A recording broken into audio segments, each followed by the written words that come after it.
My brother, Shay Taylor, was shot and killed in February of 2016. He was stopped by 2 Seattle police officers. Within 9 seconds, they shot him. The community was in an uproar. What we saw on that video was an unjustified shooting.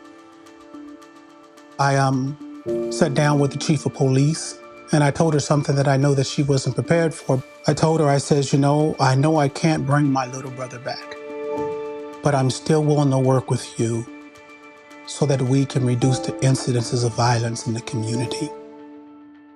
The inquest hearing was so dehumanizing. It was just another experience that we went through after his death, after him being demonized in the media. When developing Not This Time, I said that if it's in my power, another family will never have to go through what we went through. We created this space for families to come to. We would put attorneys around them immediately, and then we would put other family members like ours that had gone through this process for support. And it was something that was really life-changing and life-affirming. My cousin, her name was Charlena Lyles.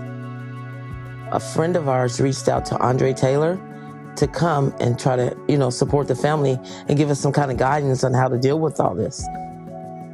Andre made it possible for us to just get out there and speak about her and let them know that we know that was a life that shouldn't have been taken, and not only not taken in front of her 4 children.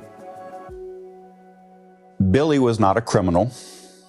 Billy was not a threat to anybody, but he was killed within 53 seconds of a police officer showing up on scene. Pierce County Sheriff's Department started making false statements, and we didn't know what to do. Andre said we need to fight back and tell our side of the story. Without an organization like Not This Time, our voices would not be heard. I'm not going to just sit back. Families out here are not just going to stop with no kind of response or no kind of accountability for what happened to our loved one. They messed with the wrong family. We were definitely going to fight for change and fight for justice. And that's what we did. Washington State, before we launched the initiative and changed the state law, had the worst police accountability law in the nation. By the time that we had launched Initiative 940, every single one of those families that came from different backgrounds connected everybody together. Washington State voted and passed the law. Washington State had said it's time for accountability. As I look at the organization today, there's all sizes, shapes, ages, and colors. And so it's a good mix. Everyone is welcome. What Andre has really embraced is to identify what your gift is. And how can you bring your gift to the organization? What is your particular genius? Bring that to the table. Everybody wants to do something. People are outraged. They just don't know what to do. Come join us, come to a meeting. Everyone can give something back.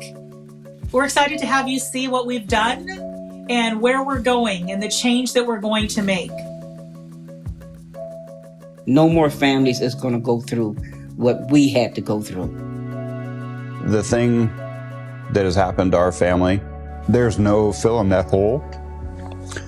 But the efforts that we put into helping support organizations like De-Escalate Washington and Not This Time to bring about legitimate, real change is very impactful. If you want to see change, you got to get on board and help fight for the changes. Our voices are important.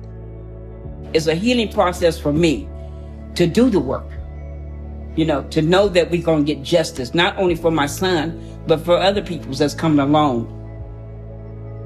And that brings me healing. Hey, Shay, you did it, son. You started the movement.